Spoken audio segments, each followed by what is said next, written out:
Welcome back friends. 29 मार्च को हमने इस प्लांट का स्टाइलिंग किया था, बहुत सारी ब्रांचें निकाल दी थी और उसका वीडियो बना था और उसका मेथड वो हेडिंग था कि कोई बिगिनर्स भी इस किसी भी प्लांट को वीडियो को देख के सेटिंग कर सकता है। और हमने सीखा था कि कौन सी ब्रांच को रखना है और कौन सी ब्रांच को नहीं। तब आप लोगों को लगा होगा कि इस प्लांट को तो पूरा ही प्रून कर दिया है। तो आज देखिए 1 महीने और 3-4 दिन के बाद देखिए ये उसकी नया फॉलिएज बन चुका है, उसकी नई कैनोपी डेवलप होना शुरू कर चुकी है। दोस्तों उस दिन मैंने मेन ब्रांचों को ट्रिम नहीं करना चाहता था, पर वो टूट गई थी। देखिए यहाँ कितनी बुरी तरह से ब्रेक हुई थी ये ब्रांच, फिर भी ये हीलिंग हुई है। और देखिए उसका ब्राइट ग्रीन कलर, ये होता है हेल्दी प्लांट का साइन। और देखिए 1 महीने के बाद जहाँ हमने पिंच किया था वहाँ से 2 ब्रांचें निकल आई है। देखिए दोस्तों कहीं कहीं 3 भी निकली है। तो अब शुरू हो चुका है इस प्लांट का रेमिफिकेशन। याद रखें बीच में मैंने इस प्लांट को पिंच किया है दोस्तों, उस दिन नहीं।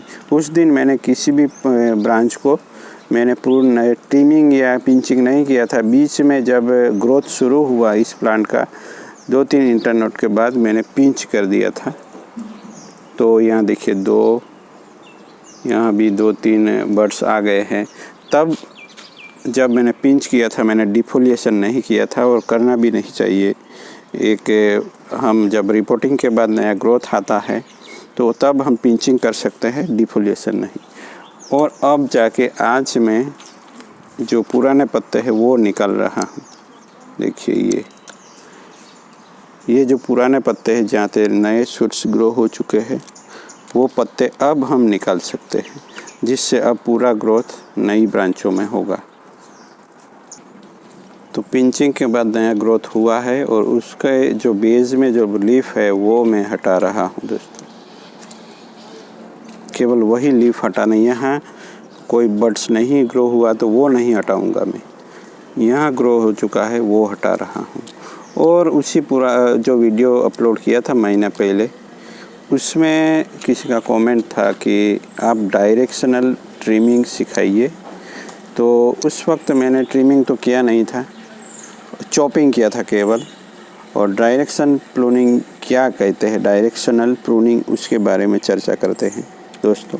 तो वो होता है एक क्लिप एंड ग्रो मेथड का, या हमें ट्रिमिंग कैसे करना चाहिए उसका लिए एक डायरेक्शन है।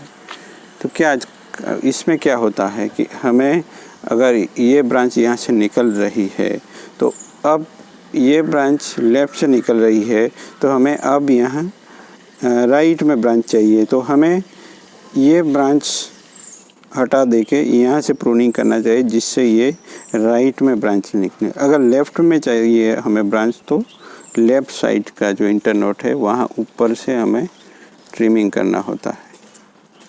तो ये होता है डायरेक्शनल प्रूनिंग। लेफ़्ट में ब्रांच चाहिए तो लेफ़्ट वाला इंटरनोट छोड़िए और ऊपर से पिंच करिए या ट्रिमिंग करिए, और राइट में चाहिए तो यहाँ से ट्रिमिंग कर दीजिए, जिससे क्या होगा कि उसी डायरेक्शन में हमें एक ब्रांच मिलेगी। तो ये जो प्रोसेस है डायरेक्शनल प्रूनिंग वो नए शूट्स में हम कर सकते हैं। और जब क्लिप एंड ग्रो मेथड, यानी जहाँ हमें केवल ट्रिमिंग से ही प्लांट को शेप देना होता है, वहाँ बहुत ही इम्पोर्टेंट है। यानी अब हमें यहाँ देखिए, यहाँ इसे मानते हैं हम लेफ़्ट और ये राइट। तो अगर ये लेफ़्ट साइड को ब्रांच चाहिए तो हमें यहाँ से प्रूनिंग करना है, और राइट साइड को चाहिए तो यहाँ से प्रूनिंग करना है। उससे बोलता है डायरेक्शनल प्रूनिंग दोस्तों। और एक बात अभी पिक्चर में दे दूँगा उसके साथ कि कहाँ से प्रूनिंग करना है। हमें यहाँ से भी प्रूनिंग नहीं करना है, सॉरी फोकस नहीं हो रहा है। यहाँ से प्रूनिंग नहीं करना है, यहाँ से नहीं करना है, और एकदम नज़दीक से इंटरनोट के नज़दीक भी हमें प्रूनिंग नहीं करना। तो यहाँ देखिए पुरानी ब्रांच में सीखते हैं, यहाँ से भी प्रूनिंग नहीं करनी है, यहाँ से नहीं करनी है, एकदम नज़दीक से यानी यहाँ से नहीं करनी है। तो ये ब्रांच चली जाएगी। हमें थोड़ा लगभग 1.5-2 mm की जगह छोड़ने के बाद प्रूनिंग करनी है। देखिए यहाँ मैंने किया है, इतना छोड़ देना है बैक बड।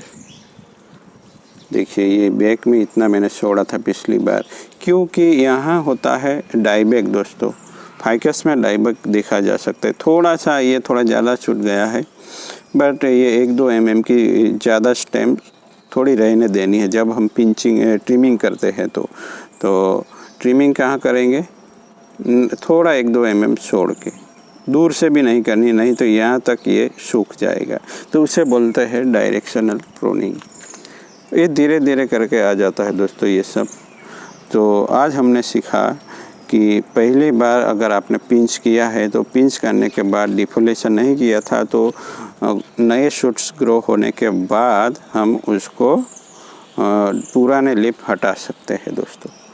तो अब ये नया जो ग्रोथ है वो बहुत ही जल्दी हेल्दी हो जाएगा, और उनका भी हम अब बाद में पिंचिंग कर सकते हैं। मैं वेट करता हूँ अभी भी यहाँ से 1 इंटरनोड बढ़े, यानी 4 पत्ते हो जाए यहाँ 1 2 3, और यहाँ चौथा पत्ता जैसे निकलता है तो उसको मैं ट्रिम करूँगा। यहाँ से नहीं कर सकता है, अगर यहाँ से कर दिया तो यहाँ केवल 2 इंटरनोड हो गए। तो इस तरह से अब थोड़ी दिनों में जैसे जैसे यहाँ से ये बढ़ेगा तो मैं यहाँ पिंच करूँगी, ये थोड़ा निकलने के बाद।